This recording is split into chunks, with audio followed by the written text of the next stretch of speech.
আমি জানের মায়ার জন্য কাঁদি না, মরণের ভয়ে আমি কাঁদি না, আমার সঙ্গী হারিয়ে গেছে সেই জন্য আমি কাঁদি না। আমি কাঁদতেছি আমি আব্দুল্লাহকে আল্লাহ একটা মাত্র প্রাণ দান করেছে। ও রোম সম্রাট শুনে না, আমাকে যদি আমার আল্লাহ আমার শরীরের মধ্যে যতটা পশম আছে প্রত্যেকটা পশমের গোড়ায় গোড়ায় আমার আল্লাহ যদি আমাকে একটা রুহু দান করত, আর প্রত্যেকটা পশম রুহু সহকারে যদি আলাদা আলাদা ভাবে এক একটা তাওয়ার মধ্যে উত্তপ্ত তেলের মধ্যে ফালায় ফালায় যদি আমাকে মারতা, এই অসংখ্য অগণিত রুহু আর জীবন যদি আমি ইসলামের পক্ষে, কালেমার পক্ষে, দ্বীনের পক্ষে ব্যয় করতে পারতাম, কালকে আমাদের ময়দানে আমি আল্লাহর সামনে দাঁড়াইয়া আল্লাহকে ডাক দিয়া বলতাম, আল্লাহ ইসলামের জন্য, কোরআনের জন্য, আপনার নবীর আদর্শ বাস্তবায়নের জন্য আমি আমার অসংখ্য অগণিত জীবন বিলীন করে দিয়েছি, কোরবান করে দিয়েছি। আজকে আপনি আমাকে জাহান্নামের আগুনে জ্বালায়েন না, দয়া করে মায়া করে আপনি আমাকে জান্নাতের মেহমান বানায় দেন।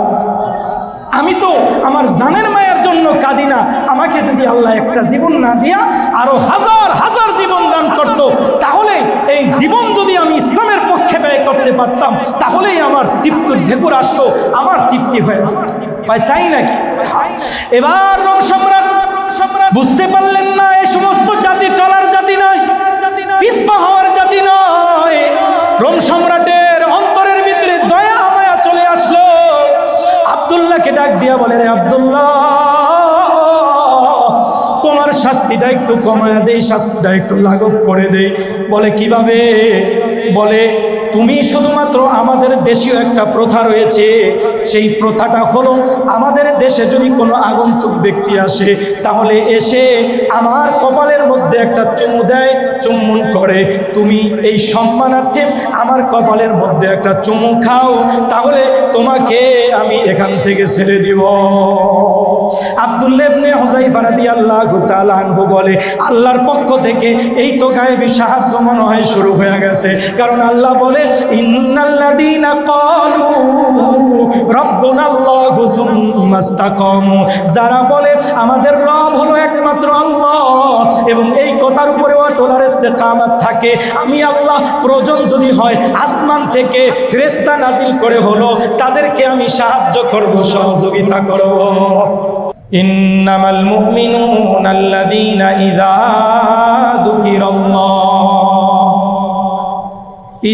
যুকিরাল্লাহু ওয়াজিলাত কুলুবুহুম ওয়া ইযা তুলিয়াত আলাইহিম আয়াতুহু যাদাতুহুম ঈমানা ওয়া আলা রাব্বিহিম ইয়াতাওয়াক্কালুন। আল্লাহ পাক রব্বুল আলামিন বলেন, ও দুনিয়ার ঈমানদারেরা, ঈমান আনার পর যদি 5টা গুণ, 5টা সিফাত, 5টা বৈশিষ্ট্য তোমার মধ্যে আনতে পারো, তাহলে তুমি প্রকৃত ঈমানদার। আর আমি আল্লাহ পাক রব্বুল আলামিন তোমাকে দুনিয়া আখিরাতেই 5টা গুণের বদৌলতে আরো বড় বড় 3টা নেয়ামত আমি তোমাকে দান করব। তবে 5 গুণে গুণান্বিত 5টা বৈশিষ্ট্য তোমার মধ্যে আসার পূর্বে 1 নম্বরে তোমাকে ঈমানদার হতে হবে। আল্লাহ পাক রব্বুল আলামিন সর্বপ্রথম ঈমানদারদেরকে লক্ষ্য করে ঈমানদারদেরকে সম্বোধন করেছেন, ইন্নামাল মুমিনুন, নিশ্চয়ই যারা মুমিন, যারা ঈমানদার, যাদের মধ্যে ঈমান আছে তাদেরকে মুমিন বলা হয়, ঈমানদার বলা হয়। ঈমান কাকে বলা হয়? সাহাবায়ে কেরাম আল্লাহর পয়গম্বরের কাছে প্রশ্ন করেছে, ইয়া রাসূলুল্লাহ, ও পয়গম্বর, মাল ঈমান, ঈমান কাকে বলা হয়? আল্লাহর নবী বলে, আল ঈমানু ইযা সাররাতকা হাসানাতুকা ওয়া সাআতকা সাইয়্যাতুকা ফাআনতা মুমিন। নবী আমার ডাক দিয়ে বলে, ও আমার উম্মতের দলেরা, কোন বান্দা যখন নেকের কাজ করবে, নেকের কাজ করার পরে ওই নেকের কাজ করার দরুন যদি তার অন্তরের মধ্যে আনন্দ আর তৃপ্তি চলে আসে, আর যদি পক্ষান্তরে কোনো গুনাহের কাজ করে অন্তরের মধ্যে যদি অনুশোচনা পয়দা হয়ে যায়, অন্তরটা শর্মিন্দা হয়ে যায়, নেকের কাজ করলে তার ভিতরে আনন্দ চলে আসে, আর যদি গুনার কাজ তার মাধ্যমে প্রকাশ পায় তাহলে তার মধ্যে শর্মিন্দা চলে আসে। আল্লাহর নবী বলে এই দুই অবস্থা যাদের মধ্যে আসে ফাআনতা মুমিন, সে হলো প্রকৃত ঈমানদার।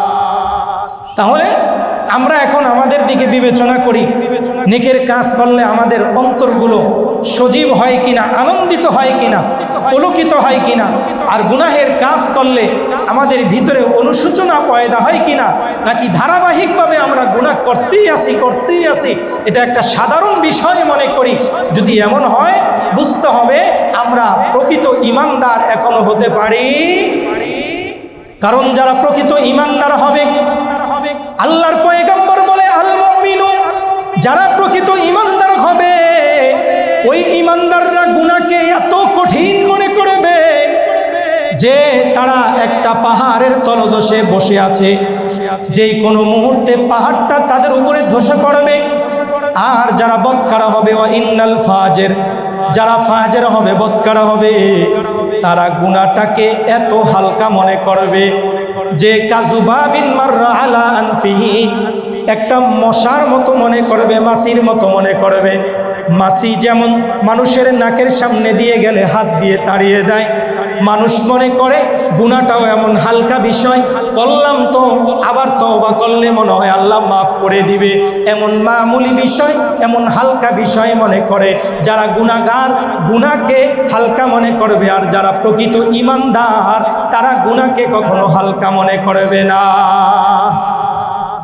এই জন্য যখন বান্দার গুনাহ করার দরুন ভিতরে আনন্দ তৃপ্তি চলে আসে, বুঝতে হবে সে প্রকৃত ঈমানদার। এই তাফসীরের মধ্যে বসার দরুন যদি আমাদের অন্তরের ভিতরে জান্নাতের আকাঙ্ক্ষা চলে আসে, আমাদের ভিতরে যদি এ কল্পনা চলে আসে, কিছু সময় ব্যয় করলাম তো আল্লাহ পাক রব্বুল আলামিনের দরবারে এর মাধ্যমে আমরা প্রিয় হতে পারব, তো এরকম যদি চিন্তা চেতনা আসে, আবার যদি আমরা কোনো গানের আসরে বসি, গুনাহের মজলিসের মধ্যে বসি, ওখান থেকে উঠার পর যদি আমাদের ভিতরে অনুশোচনা পয়দা হয়, আরে আমি গুনার কাজ করলাম, এর মাধ্যমে মনে হয় আমাকে আল্লাহ তাআলা জাহান্নাম দিয়া দিবে, এমন অনুশোচনা যদি পয়দা হয়, আল্লাহর নবী বলে ফাআনতা মুমিন, তুমি হলা প্রকৃত ঈমানদার। এমন ঈমান যদি আনা যায়, ঈমানদার যদি হওয়া যায়, তাহলে সব জায়গায় ঈমানের মজা পাওয়া যাবে। ওই ঈমানদার কখনো টাকার মাধ্যমে ঈমান বিক্রি করবে না, সম্পদের মাধ্যমে ঈমান বিক্রি করবে না, লোভ লালসার মাধ্যমে ঈমান বিক্রি করবে না। ওই ঈমানদারের এক পাল্লায় গোটা দুনিয়ার সমস্ত সম্পত্তি রাখা হবে, আর এক পাল্লায় যদি আল্লাহ এবং আল্লাহর রসুলের ইজ্জত রাখা হয়, দ্বীন ও ইসলামকে রাখা হয়, ঈমানকে রাখা হয়, সে সমস্ত সম্পত্তিকে দূরে ফালাইয়া দিয়া একমাত্র ঈমানের পক্ষে থেকে আল্লাহ এবং আল্লাহর রসুলের পথ এবং পদ্ধতিকে সে আঁকড়ে ধরবে। কথা ঠিক না ভাই? হযরতে হুযায়ফা রাদিয়াল্লাহু তাআলা আনহু একজন বিখ্যাত সাহাবী। তিনি ইসলাম প্রাথমিক যুগে ইসলাম কবুল করেছেন। আল্লাহর নবী দাওয়াত দিয়েছেন হযরতে হুযায়ফা, হিজরতের পূর্বেই কালেমা পড়ে মুসলমান হয়ে গেছে। আব্দুল্লাহ ইবনে হুযায়ফা কালেমা পড়ে মুসলমান হয়ে গেছে। আল্লাহ পাক রব্বুল আলামিন মাঝে মধ্যেই এরকম ভাবে আব্দুল্লাহ ইবনে হুযায়ফা তথা রাসূল সাল্লাল্লাহু আলাইহি ওয়াসাল্লাম মাঝে মাঝে আব্দুল্লাহ ইবনে হুযায়ফাকে বিভিন্ন রাষ্ট্রপ্রধানদের কাছে দ্বীনের দাওয়াত নিয়ে পাঠাইতো, রোম সম্রাটের কাছে বাড়াইতো, এরকম পারস্যের মধ্যে পাঠাইতো, বিভিন্ন রাষ্ট্রের মধ্যে দ্বীনের দাওয়াত নিয়ে এরকম ভাবে আব্দুল্লাহ ইবনে হুযায়ফা দ্বীনের দাওয়াত নিয়ে যেত, কিন্তু কেউ তার উপরে কোনো আক্রমণ করে নাই। পারস্য তখন ছিল, রোম এবং পারস্য সবচাইতে শক্তিশালী একটা রাষ্ট্র। আব্দুল্লাহ ইবনে হুযায়ফা কালেমা পড়ছে, মুসলমান হয়ে গেছে, জবান দিয়ে কালেমার স্বীকারোক্তি দিয়ে দিছে। আল্লাহর পয়গম্বর বলে যে ব্যক্তি জবান দিয়ে কালেমা পড়বে সে ব্যক্তি ঈমানদার। ঈমানের ৭৭-এর মতো শাখা রয়েছে। আল ঈমানু বিজউন ওয়া সাবউনা শুবা ফাআফযালুহা কাওলু লা ইলাহা ইল্লাল্লাহ ওয়া আদনাহা ইমাতাতুল আযা আনিত তরিক ওয়াল হায়াউ শুবাতুন মিনাল ঈমান। আল্লাহর পয়গম্বর বলে ঈমানের ৭৭-এর মতো শাখা রয়েছে। এর মধ্যে সর্বোত্তম শাখা হলো বান্দা জবান দিয়ে লা ইলাহা ইল্লাল্লাহ বাহির করে দিবে। আর সবচেয়ে নিম্নমানের শাখা হলো ইমাতাতুল আযা আনিত তরিক, রাস্তা থেকে কষ্টদায়ক বস্তুকে দূরে হটায় দেওয়া। আর লজ্জা হলো ঈমানের বিশেষ একটা অঙ্গ, বিশেষ একটা বৈশিষ্ট্য। ১ নম্বর বৈশিষ্ট্য, ঈমানের ১ নম্বর ডাল, ১ নম্বর শাখা হলো জবান দিয়ে কালেমা বাহির করা। আল্লাহর নবী বলেন আমার উম্মতের যেই বান্দা জবান দিয়ে জীবনের প্রথম শব্দ হবে লা ইলাহা ইল্লাল্লাহ, মা কানা আউয়ালু কালামিহি লা ইলাহা ইল্লাল্লাহ ওয়া আখিরু কালামিহি লা ইলাহা ইল্লাল্লাহ দাখালাল জান্নাহ। আমার উম্মতের যেই বান্দা, আমার উম্মতের যেই বান্দাটা, যেই উম্মতটা জবান দিয়ে প্রথম কালেমা বাহির করবে, প্রথম কথা বাহির করবে লা ইলাহা ইল্লাল্লাহ, আর শেষ কথা বাহির করবে লা ইলাহা ইল্লাল্লাহ, নবী আমার ডাক দিয়ে বলে দাখালাল জান্নাহ। আমার ওই উম্মতটা মরতে দেরি হবে, আল্লাহর তৈরি জান্নাতে যাইতে 1 মুহূর্ত দেরি হবে না। মরার সঙ্গে সঙ্গে আল্লাহ তাআলা তাকে অভ্যর্থনা দিয়া জান্নাতের মেহমান বানায়া দিবে। সুবহানাল্লাহ। জন্য বেশি বেশি কালেমা পড়বো, রাজি আছি তো ইনশাআল্লাহ? কালেমার এত দাম, এত দাম। কালেমা যদি কিয়ামতের ময়দানে মানুষের ইমানদারের নেক এবং গুনাহের যখন ওজন করা হবে, যখন মিজানের পাল্লার মধ্যে যদি এক পাল্লার মধ্যে যদি কালেমা দেওয়া হয় আর অন্য পাল্লার মধ্যে যদি দুনিয়া এবং দুনিয়ার মধ্যে যা কিছু আছে সব কিছু দিয়ে দেওয়া হয়, আল্লাহর নবী বলে দুনিয়া এবং দুনিয়ার মধ্যে যা কিছু আছে এগুলো হালকা হয়ে যাবে। আর শুধুমাত্র কালেমা খচিত একটা কাগজ যে এক পাল্লার মধ্যে দেওয়া হয়েছে, ওই পাল্লাটার আল্লাহ পাক ওই পাল্লাটাকে অনেক ভারী বানায় দিবে। বান্দা যদি তার জবান দিয়ে 100 বার দৈনিক লা ইলাহা ইল্লাল্লাহ পাঠ করে, নবী আমার ডাক দিয়ে বলে তামলাউ মা বাইনাস সামাই ওয়াল আরদ, আসমান এবং জমিনের মধ্যে যত ফাঁকা জায়গা রয়েছে সব ফাঁকা জায়গাগুলো যদি স্বর্ণ অলংকার, হীরা মণি মুক্তা জওহারের মাধ্যমে ভরপুর করে দেওয়া হয়। কি বলেন?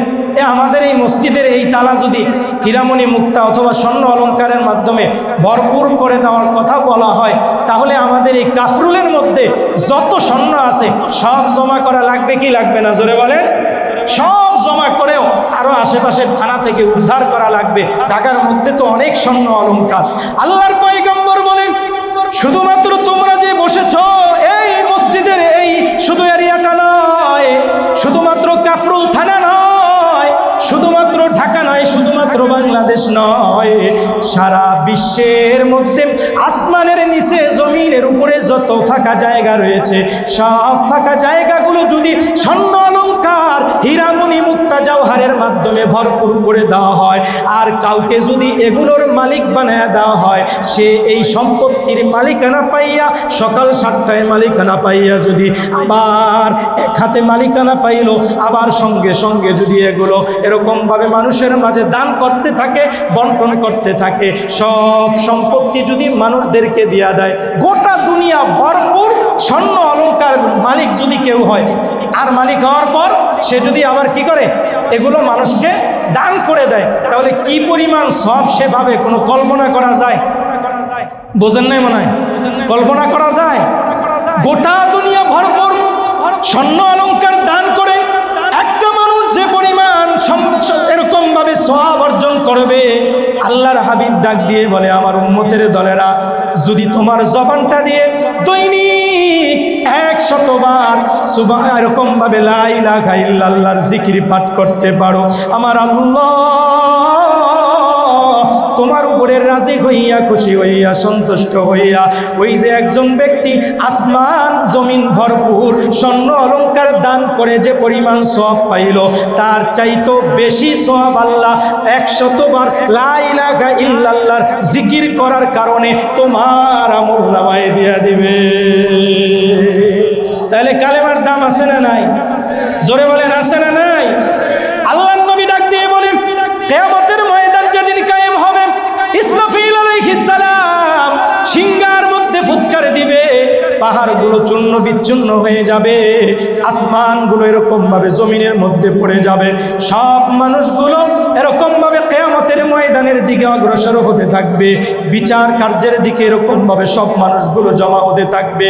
ওই সময় সব মানুষগুলো পাগল পাড়া হয়ে যাবে, হায় হুতাশের মধ্যে লিপ্ত হয়ে যাবে, সব মানুষগুলো গুনাহের জন্য তারা জাহান্নামের দিকে রওনা করবে। এমন মুহূর্তে আমি পয়গম্বর কিছু কিছু উম্মতদের হাত ধরে তাদেরকে জান্নাত পর্যন্ত পৌঁছে দিব। তাদের মধ্যে অন্যতম এক প্রকারের ব্যক্তি হলো তারা যারা দুনিয়ায় থেকে জবান দিয়ে অধিক পরিমাণে বলেছে লা ইলাহা ইল্লাল্লাহ, লা ইলাহা ইল্লাল্লাহ। আল্লাহর নবী জানিয়ে দেয় উম্মতের দলেরা আসাদুন নাসি বিশাফাতি ইয়াউমাল কিয়ামাহ, কিয়ামতের ময়দানে আমার শাফাত লাভে ওই উম্মত সবচাইতে বেশি ধন্য হবে যার জবানটা দিয়ে দুনিয়ার জমিনের মধ্যে বেশি বেশি বলবে লা ইলাহা ইল্লাল্লাহ। তাহলে আজকে থেকে বেশি বেশি কালেমার জিকির করব, রাজি আছি তো ইনশাআল্লাহ? আব্দুল্লাহ ইবনে হুযায়ফা রাদিয়াল্লাহু তাআলা আনহু কালেমা পড়ে মুসলমান হয়ে গেলেন। কেমন ঈমান আনছে আব্দুল্লাহ ইবনে হুযায়ফা? রাসূলের জীবদ্দশায় রাসূল পারস্য সম্রাটের কাছে পাঠাইছে চিঠি নিয়া। পারস্য সম্রাট চিঠি পড়ছে আল্লাহর নবীর পক্ষ থেকে কালেমা তাওহীদের দাওয়াত নিয়া। আব্দুল্লাহ ইবনে হুযায়ফা চলে আসছে। আব্দুল্লাহ ইবনে হুযায়ফাকে উপহার উপঢৌকন দিয়া আবার মদিনায় ফেরত পাঠিয়ে দিছে। কিন্তু আল্লাহর নবীর ইন্তেকালের পর যখন দ্বিতীয় খলিফা হযরত ওমর রাদিয়াল্লাহু তাআলা আনহু খেলাফতের মসনদের মধ্যে বসছে, 19 হিজরি যখন চলে, ওমর রাদিয়াল্লাহু তাআলা আনহু ওই তৎকালীন যুগে সবচাইতে বড় সুপার পাওয়ার রাষ্ট্র রোমের বিরুদ্ধে যুদ্ধ করার জন্য সিদ্ধান্ত নিয়ে নিলেন। এবার রোমের বিরুদ্ধে যেহেতু যুদ্ধ করবে, যুদ্ধ নামার পূর্বে শত্রু বাহিনীর কি পরিমাণ অস্ত্র শস্ত্র আছে, গোলা বারুদ আছে, কামান বিমান আছে, এগুলো পর্যবেক্ষণ করলে যুদ্ধ পরিচালনা করতে সহজ হয়ে যাবে। আপনার প্রতিপক্ষের কাছে কি পরিমাণ এরকমভাবে অস্ত্র আছে, কি পরিমাণ লোকবল আছে, এটা যদি জানা থাকে তাহলে ওই পরিমাণ প্রস্তুতি নিয়েই যুদ্ধে কি করবে, নামবে। তো ওমর রাদিয়াল্লাহু তাআলা আনহু হযরত আব্দুল্লাহ ইবনে হুযায়ফা রাদিয়াল্লাহু তাআলা আনহুকে আমির বানায়া প্রায় 80 জনের একটা জামাত গুপ্তচরের দায়িত্ব দিয়া, সাংবাদিকতার দায়িত্ব দিয়া পাঠিয়ে দিলেন, যাও সংবাদ গ্রহণ করে নিয়ে আসো ওই রোম সম্রাটের কাছে কি পরিমাণ সৈন্য এবং কি পরিমাণ অস্ত্র শস্ত্র গোলা বারুদ কামান বিমান আছে, একটু তথ্য আমার কাছে নিয়ে আসো।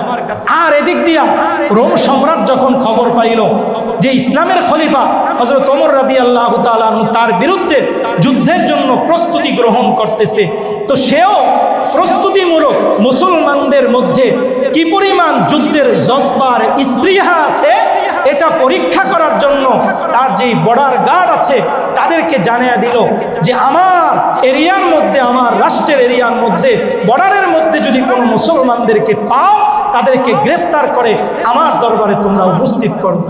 আব্দুল্লাহ ইবনে হুযায়ফা রাদিয়াল্লাহু তাআলা আনহু যখন ওই বর্ডার ক্রস করা আরম্ভ করলেন, সীমানা অতিক্রম করলেন, সঙ্গে সঙ্গে বর্ডার গার্ড তাকে এরকমভাবে গ্রেফতার করে তার সঙ্গী সাথী সহকারে রোম সম্রাট হিরাক্লিয়াসের দরবারে উপস্থিত করলেন। এবার হিরাক্লিয়াস সব যখন জানলো যে ওমর রাদিয়াল্লাহু তাআলা আনহুর পক্ষ থেকে তারা গুপ্তচর হিসাবে এখানে এসেছিল, তাদেরকে গ্রেফতার করলো, তাদের সামনে খ্রিস্ট ধর্ম উপস্থাপন করলো যে আমাদের খ্রিস্ট ধর্ম যদি তোমরা গ্রহণ করো তাহলে তোমাদের এই 80 জনকেই ছেড়ে দিব, আর যদি খ্রিস্ট ধর্ম গ্রহণ না করো তাহলে তোমাদের সবাইকে হত্যা করব। এবার সিদ্ধান্ত নাও, তোমরা কি আমাদের ধর্ম গ্রহণ করবা নাকি হত্যা এরকমভাবে দুনিয়ার থেকে খতম হয়ে যাবা? কোনটা সিদ্ধান্ত তোমরাই জানায়। একদিন পর্যন্ত সময় দেওয়া হলো। পরের দিন যখন রোম সম্রাট হিরাক্লিয়াস তার দরবারের মধ্যে আসলো, দরবারে আসার পর আব্দুল্লাহ ইবনে হুযায়ফা সহকারে তার সমস্ত সঙ্গী সাথীদেরকে উপস্থিত করলো। ডাক দিয়া বলতেছে, রে আব্দুল্লাহ, কি সিদ্ধান্ত নিয়েছো? সিদ্ধান্তটা আমাকে জানিয়ে দাও। আব্দুল্লাহ নিচের দিকে তাকিয়ে রয়েছে, কোনো জবাব দেয় নাই। যাওয়ার একদিন সময় দিয়ে দিলাম, আরো একদিন চিন্তা ভাবনা করো। 2 দিন অতিক্রম হয়ে গেছে। পরের দিন যখন মসনদে ডাকা হলো, সিংহাসনের সামনে ডাকা হলো, আব্দুল্লাহ কোনো জবাব দিলেন না। আরো একদিন সময় দেওয়া হলো, 3য় দিনও অতিক্রম হয়ে গেছে। এবার রোম সম্রাট হিরাক্লিয়াস আব্দুল্লাহ ইবনে হুযায়ফাকে বলে, আব্দুল্লাহ, আর সময় দেওয়ার কোনো সুযোগ নাই, এবার তোমাদের বিরুদ্ধে অ্যাকশনে যাওয়ার পালা। বলে, কি অ্যাকশন নেবেন? বলে, তোমাদেরকে একজন একজন করে আমি হত্যা করব। এবার রোম সম্রাট হিরাক্লিয়াস আব্দুল্লাহ ইবনে হুযায়ফাকে ডাক দিয়া বলে, রে আব্দুল্লাহ, এখনো সময় আছে, কালেমা পড়ো, কালেমা ছেড়ে দাও, আমাদের ধর্ম গ্রহণ করো, নবী মুহাম্মদকে ছেড়ে আমাদের পয়গম্বর ঈসাকে মেনে নাও, তোমাদেরকে থাকার মতো জায়গা দিব, আমাদের রাষ্ট্রে যদি থাকতে চাও তাও দিয়া দিব, আর যদি না থাকতে চাও তোমাদেরকে বিশাল অঙ্কের উপহার উপঢৌকন দিয়ে তারপরে আবার মদিনায় ফেরত যাওয়ার মতো ব্যবস্থা আমি তোমাদেরকে করব। কারণ সর্বপ্রথম এক প্রকারের কি দিলেন?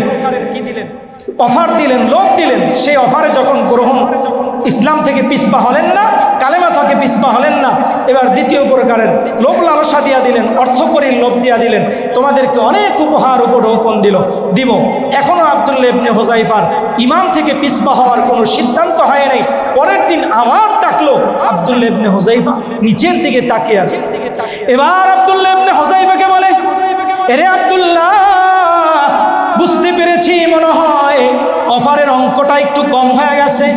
আব্দুল্লাহ, তোমার জন্য আমার পক্ষ থেকে অফার হলো, তুমি যদি কালেমা ছেড়ে আমাদের ঈসাই ধর্ম গ্রহণ করো, আমি এখন স্টাম্পে সই দিয়ে দিব, তোমার সামনে আমি স্বীকারোক্তি দিয়ে দিব, আমার যে বিশাল বড় রোম সাম্রাজ্য আছে, এই রোম সাম্রাজ্যকে অর্ধেক অর্ধেক ভাগ করে, 2টা ভাগ করে, 1 ভাগের মালিকানা আমি তোমাকে দিয়ে দিব, আর 1 ভাগের মালিকানা আমার কাছে থাকবে। আমরা 2 জনে এই রোমকে শাসন করব, 2 জনেই আমরা এই রোম রাজ্যের এরকম ভাবে শাসক হয়ে দাঁড়াবো। আব্দুল্লাহ ইবনে হুযায়ফা চোখের পানি ছেড়ে দিয়ে নিচের দিকে তাকিয়ে রইলেন, কোনো জবাব দিলেন না। আব্দুল্লাহকে যত অফার দেয় ঈমান থেকে পিছপা হয় না। এবার আব্দুল্লাহ সাফ সাফ জানিয়ে দেয়, ও রোম সম্রাট, টাকা পয়সা দিল ঈমান ছাড়ব না, যদি আমাদেরকে হত্যা করো তাহলেও ঈমান ছাড়ব না, কারণ ঈমান অনেক বইজা শুই নাই আমরা এনেছি, ওই নবী মুহাম্মাদের হাতে ঈমান আনছি, সুতরাং ঈমানের জন্য যদি জীবন দিতে প্রয়োজন হয় জীবন দিয়া দিব, জান দিতে দরকার হলে জান দিয়া দিব, সব কিছু এরকম ভাবে ত্যাগ স্বীকার করব, তারপরও ঈমান থেকে 1 চিমটি পরিমাণও পিছপা হব না। সাফ সাফ জানিয়ে দিল আব্দুল্লাহ। এবার রোম সম্রাটের মেজাজ গরম হয়ে গেল। রোম সম্রাট তার রাজ্যের সমস্ত উজিরদেরকে ডাক দিয়া বলল, বিশাল বড় একটা ডেকসি তোমরা সংগ্রহ করো আর আগুন জ্বালাও, অনেক দিন পর্যন্ত আগুন জ্বালাইয়া ওই ডেকসিটার মধ্যে তোমরা তৈল দিয়া তৈলটাকে শুধু ভুনা করতে থাকো, তৈলটাকে শুধু গরম করতে থাকো। এবার সব মানুষগুলো বিশাল বড় একটা কড়াই আইনা ওইটার ভিতরে তৈল দিয়ে তৈলগুলো যখন গরম করতে লাগলো, তৈলগুলো টকবক টকবক করতেছে ফুটন্ত তৈলের পাশে আব্দুল্লাহ ইবনে হুযায়ফা কাইনা ডাক দিয়া বলে, রে আব্দুল্লাহ, ঈসাই ধর্ম গ্রহণ করার কথা বলেছিলাম, ঈসাই ধর্ম গ্রহণ করো নাই, আমাদের ঈসা নবীকে নবী হিসাবে মাইনা নাও নাই।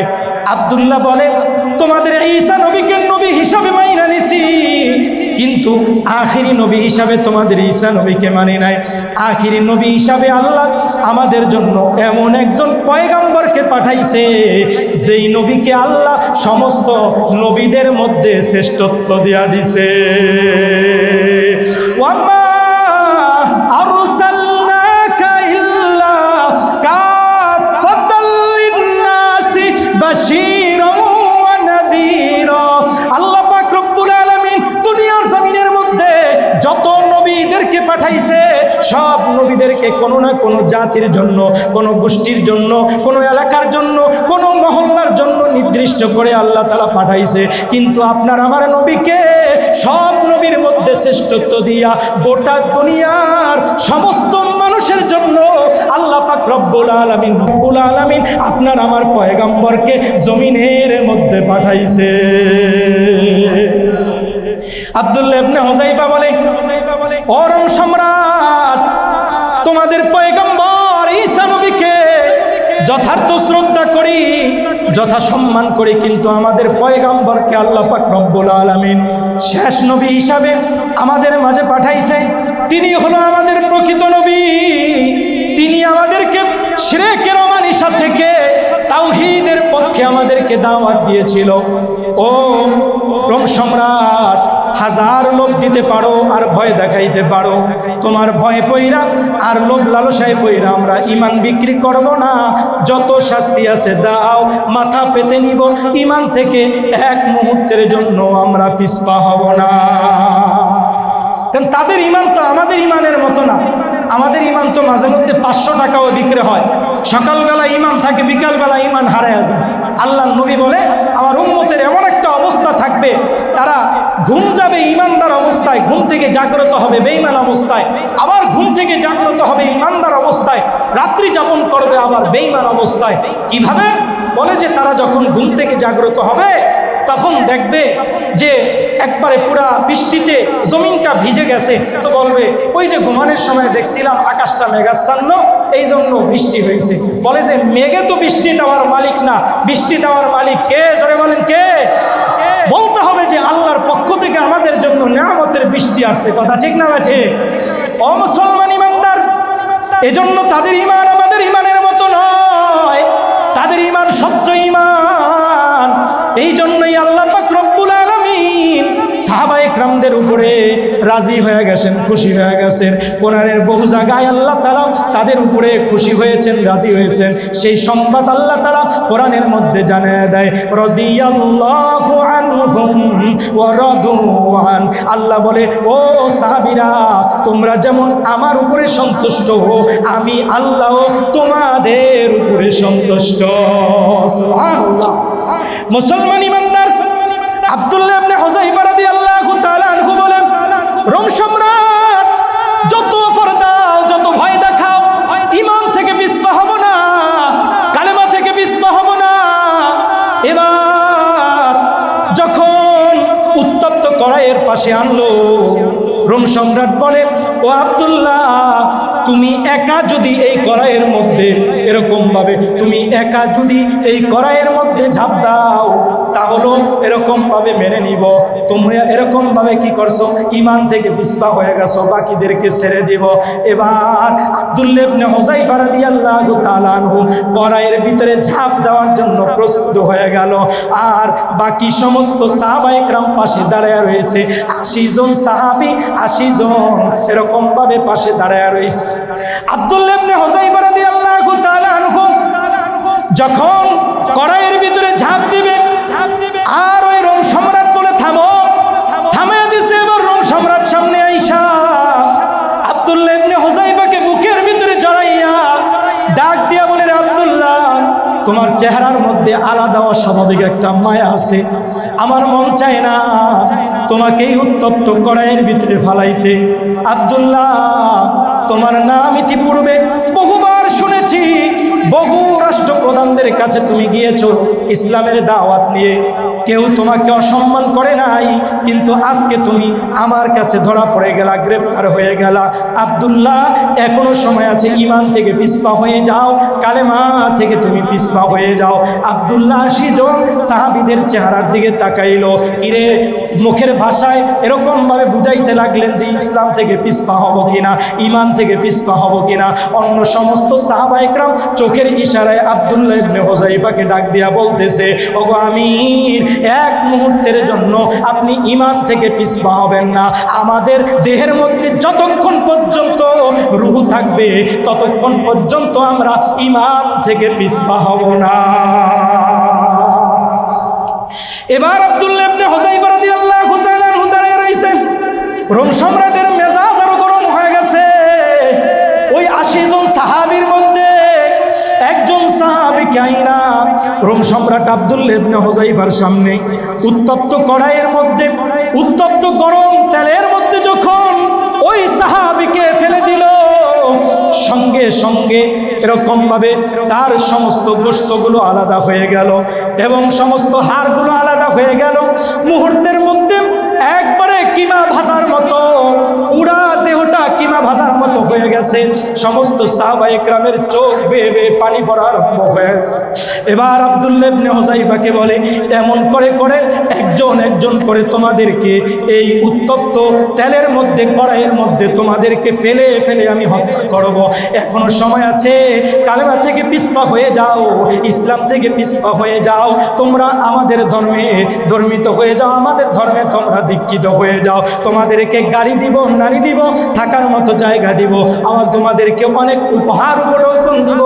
এখনো সময় আছে, তোমরা কালেমা থেকে পিছপা হয়ে যাও। আব্দুল্লাহ ইবনে হুযাইফা চোখের পানি ছেড়ে কান্নে, আর চোখের পানি যখন টপ টপ করে জমিনে পড়তেছে, রোম সম্রাট হিরাক্লিয়ার সামনে অগ্রসর হয়ে আসলো, ডাক দিয়ে বলতেছে, রে আব্দুল্লাহ, এই কান্না যদি তুমি আরো আগে কাঁদতা তাহলেই তো তোমার সঙ্গীকে হারাইতে হতো না। এখন কান্না করে তো আর তোমার সঙ্গীকে ফেরত আনতে পারবা না। বুঝতে পেরেছি, কান্না করার মানে হলো তোমার জানের মায়া আছে, মৃত্যুকে ভয় পাও, মনে হয় তুমি কালেমা থেকে দূরে সরে যাবা, আমাদের ধর্ম তুমি গ্রহণ করবা। আব্দুল্লাহ ইবনে হুযাইফা বলে, না না, আমি জানের মায়ার জন্য কাঁদি না, মরণের ভয়ে আমি কাঁদি না, আমার সঙ্গী হারিয়ে গেছে সেই জন্য আমি কাঁদি না। আমি কাঁদতেছি, আমি আব্দুল্লাহকে আল্লাহ একটা মাত্র প্রাণ দান করেছে। ও রোম সম্রাট, শুনে না, আমাকে যদি আমার আল্লাহ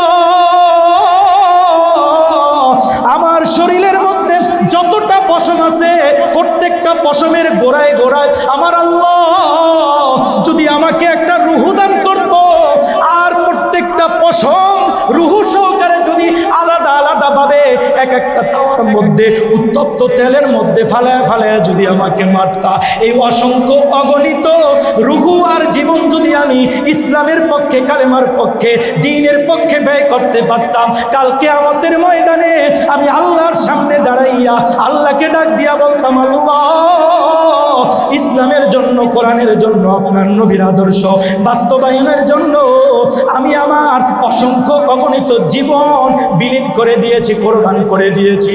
আজকে আপনি আমাকে জাহান্নামের আগুনে জ্বালায়েন না, দয়া করে মায়া করে আপনি আমাকে জান্নাতের মেহমান বানায় দেন। আমি তো আমার জানের মায়ের জন্য কাঁদি না, আমাকে যদি আল্লাহ একটা জীবন না দিয়া আরো হাজার হাজার জীবন দান করত, তাহলে এই জীবন যদি আমি ইসলামের পক্ষে ব্যয় করতে পারতাম, তাহলেই আমার তৃপ্তির ঢেকুর আসতো, আমার তৃপ্তি হয়ে ভাই, তাই নাকি? এবার রোম সম্রাট বুঝতে পারলেন না, এই সমস্ত জাতি চলার জাতি নয়, পিছপা হওয়ার জাতি নয়। রোম সম্রাটের অন্তরের ভিতরে দয়া মায়া চলে আসলো। আব্দুল্লাহকে ডাক দিয়া বলে, রে আব্দুল্লাহ, তোমার শাস্তিটা একটু কমায়া দেই, শাস্তিটা একটু লাঘব করে দেই। বলে কিভাবে? বলে তুমি শুধুমাত্র আমাদের দেশীয় একটা প্রথা রয়েছে, সেই প্রথাটা হলো আমাদের দেশে যদি কোনো আগন্তুক ব্যক্তি আসে তাহলে এসে আমার কপালের মধ্যে একটা চুমু দেয়, চুম্বন করে। তুমি এই সম্মানার্থে আমার কপালের মধ্যে একটা চুমু খাও, তাহলে তোমাকে আমি এখান থেকে ছেড়ে দিব। আব্দুল্লাহ ইবনে হুযায়ফা রাদিয়াল্লাহু তাআলা আনহু বলে, আল্লাহর পক্ষ থেকে এই তো গায়েবী সাহায্য মনে হয় শুরু হয়ে গেছে। কারণ আল্লাহ বলে, ইন্নাল্লাযীনা ক্বালু রাব্বুনাল্লাহু থুম্মা ইসতাকামু, যারা বলে আমাদের রব হলো একমাত্র আল্লাহ এবং এই কথার উপরে অটল ইস্তেকামত থাকে, আমি আল্লাহ প্রয়োজন যদি হয় আসমান থেকে ফেরেশতা নাজিল করে হলো তাদেরকে আমি সাহায্য করব, সহযোগিতা করব। আসমান থেকে ফেরেশতা নাজিল করে হলো তাদেরকে আমি সাহায্য সহযোগিতা করব। লা খাউফুন আলাইহিম ওয়ালা হুম ইয়াহজানুন, তাদের দুনিয়া এবং আখিরাতে কোনো টেনশন থাকবে না, কোনো পেরেশানিও থাকবে। আব্দুল্লাহ ইবনে হুযায়ফা রাদিয়াল্লাহু তাআলা আনহু বলেন, হে রোম সম্রাট, যেই প্রস্তাব দিয়েছ এই প্রস্তাব কবুল করতে পারি, তবে তুমি বলেছ একমাত্র আমাকে এখান থেকে ছেড়ে দিবা। না না, যদি আমাকে সহকারে আমার সমস্ত সঙ্গীদেরকে এখান থেকে ছাড়তে পারো, আর তাহলেই আমি তোমার কপালের মধ্যে চুমু দিতে পারে। রোম সম্রাট হিরাক্লিয়াস রাজি হয়ে গেল। সঙ্গে সঙ্গে আব্দুল্লাহ ইবনে হুযায়ফা রাদিয়াল্লাহু তাআলা আনহু তার সঙ্গে থাকা একটা রুমাল রোম সম্রাটের কপালের ভিতরে দিয়া সঙ্গে সঙ্গে কপালের মধ্যে একটা চুমু দিয়া দিল। রোম সম্রাট আব্দুল্লাহ ইবনে হুযায়ফা সহকারে বাকি যত সাহাবী ছিল প্রায় ৭৯ জন সাহাবীদেরকে সঙ্গে সঙ্গে তার কাঠগড়া থেকে মুক্তি দিয়া দিছে। এবার আব্দুল্লাহ ইবনে হুযায়ফা সঙ্গী সাথীদেরকে নিয়ে যখন ওমর রাদিয়াল্লাহু তাআলা আনহুর দরবারে উপস্থিত হলো, ওমর রাদিয়াল্লাহু তাআলা আনহু সব ঘটনা যখন জানলেন, ওমর রাদিয়াল্লাহু তাআলা আনহু বলে, মদিনার মধ্যে যত মানুষ আছো সবার জন্য দায়িত্ব আর কর্তব্য হলো আব্দুল্লাহর কপালের মধ্যে চুমু খাওয়া, কারণ সে একটা চুমুর মাধ্যমে ৮০ জন মানুষের প্রাণ ফিরিয়ে নিয়ে এসেছে। আমাদের সকলের দরকার হলো আব্দুল্লাহর কপালের মধ্যে চুমু খাওয়া, আর আমি ওমরই সর্বপ্রথম চুমু খাওয়ার মাধ্যমেই এই কাজটা আরম্ভ করে দিলাম। আব্দুল্লাহ ইবনে হুযায়ফা রাদিয়াল্লাহু তাআলা আনহুর কপালের মধ্যে হযরত ওমর রাদিয়াল্লাহু তাআলা আনহু চুমু খেয়েছে। কেমন ওমর, যে ওমর সম্পর্কে আল্লাহর নবী বলে, লাউ কানা বাদি নবী আল্লাহ কানা ওমর, আমার পরে যদি আল্লাহ কাউকে নবী বানায়া জমিনের মধ্যে পাঠাইতো, আল্লাহ পাক রব্বুল আলামিন ওমর রে নবী বানায়া জমিনের মধ্যে পাঠাইতো। ওমর রাদিয়াল্লাহু তাআলা আনহু অনেক শান, অনেক মান। এজন্য ইমানের উপরে অটল ইস্তেকামত থাকতে হবে, পাওয়ারফুল ইমান আমাদের তৈরি করতে হবে। রাজি আছি তো ইনশাআল্লাহ? তারপরে 5টা গুণ আমাদের মধ্যে আনতে হবে। গুণগুলো শুধু বলে দেব, আজকে তাফসীর করব না। ইন্নামাল মুমিনুনা আল্লাযীনা ইযা যুকিরাল্লাহ, আল্লাহ পাক রব্বুল আলামিন বলেন মুমিন 1 নম্বর গুণ হলো ঈমান আনার পর ইযা যুকিরাল্লাহু ওয়াজিলাত কুলুবুহুম, যখন তারা জিকির করবে তখন তার অন্তরটা একদম পুরা ভারাক্রান্ত হয়ে যাবে। ওয়াজিলাত কুলুবুহুম, তার অন্তরটা বিতস্তন্ত হয়ে যাবে। 2 নম্বর ওয়াইদা তুলিয়াত আলাইহিম আয়াতুহু যাদাতহুম ঈমানা, যখন কোরআনের তেলাওয়াত তার সামনে করা হবে অথবা সে কোরআনের তেলাওয়াত করবে সঙ্গে সঙ্গে তার ঈমানটা বৃদ্ধি পাবে। ওয়া আলা রাব্বিহিম ইয়াতাওয়াক্কালুন, 3 নম্বরে সর্ব অবস্থায় আল্লাহর উপরে তাওয়াক্কুল করবে, আল্লাহর উপরে ভরসা করবে। সর্ব অবস্থায় ভরসা করব কার উপরে? জোরে বলেন, আল্লাহর উপরে ভরসা করব। 4 নম্বর কাজ হলো আল্লাযীনা ইউকিমুনাস সালাহ, 4 নম্বর কাজ হলো নামাজ প্রতিষ্ঠা করতে হবে, নামাজ আদায় করতে হবে। ওয়া মিম্মা রাযাকনাহুম ইউনফিকুন, 5 নম্বর কাজ হলো আল্লাহ যেই সম্পত্তি দান করেছে এই সম্পত্তি থেকে আল্লাহর রাস্তায় ব্যয় করতে হবে। যদি এই 5টা গুণ আমাদের মধ্যে আমরা ফিট করতে পারি, আল্লাহ তাআলা জানায়া দেয় উলাইকা হুমুল মুমিনুনা হাক্কা, আল্লাহ বলে এই 5টা গুণ যাদের মধ্যে আসবে তারাই হবে প্রকৃত ঈমানদার, তারাই হবে সত্যবাদী ঈমানদার।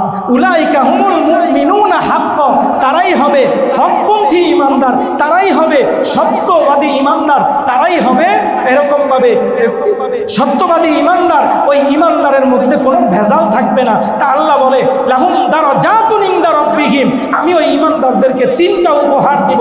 1 নম্বর উপহার হলো লাহুম দারাজাতুন ইনদা রাব্বিহিম, তাদের মর্যাদা আল্লাহ পাক রব্বুল আলামিন সব মাখলুকাতের মধ্যে বৃদ্ধি করে দিবে। সুবহানাল্লাহ। লাহুম দারাজাতুন ইনদা রাব্বিহিম ওয়া মাগফিরা। 2 নম্বরে এই 5টা গুণ আমাদের মধ্যে আনতে পারলে আল্লাহ আমাদের জিন্দেগীর সমস্ত গুনাহগুলো মাফ করে দিবে। সুবহানাল্লাহ। ওয়া মাগফিরা ওয়া রিজকুন কারীম। 3 নম্বর হলো আল্লাহ পাক রব্বুল আলামিন আমাদেরকে সম্মানজনক রিজিকের ব্যবস্থা করে দিবে ইনশাআল্লাহ। তাহলে এই 5টা গুণ আমাদের মধ্যে আনবো, রাজি আছি তো ইনশাআল্লাহ? আল্লাহ তাআলা আমাদেরকে আমল করার তৌফিক দান করুক, আমিন। সকলে কয়েকবার দুরূদ শরীফ পড়ি, আল্লাহুম্মা সাল্লি আলা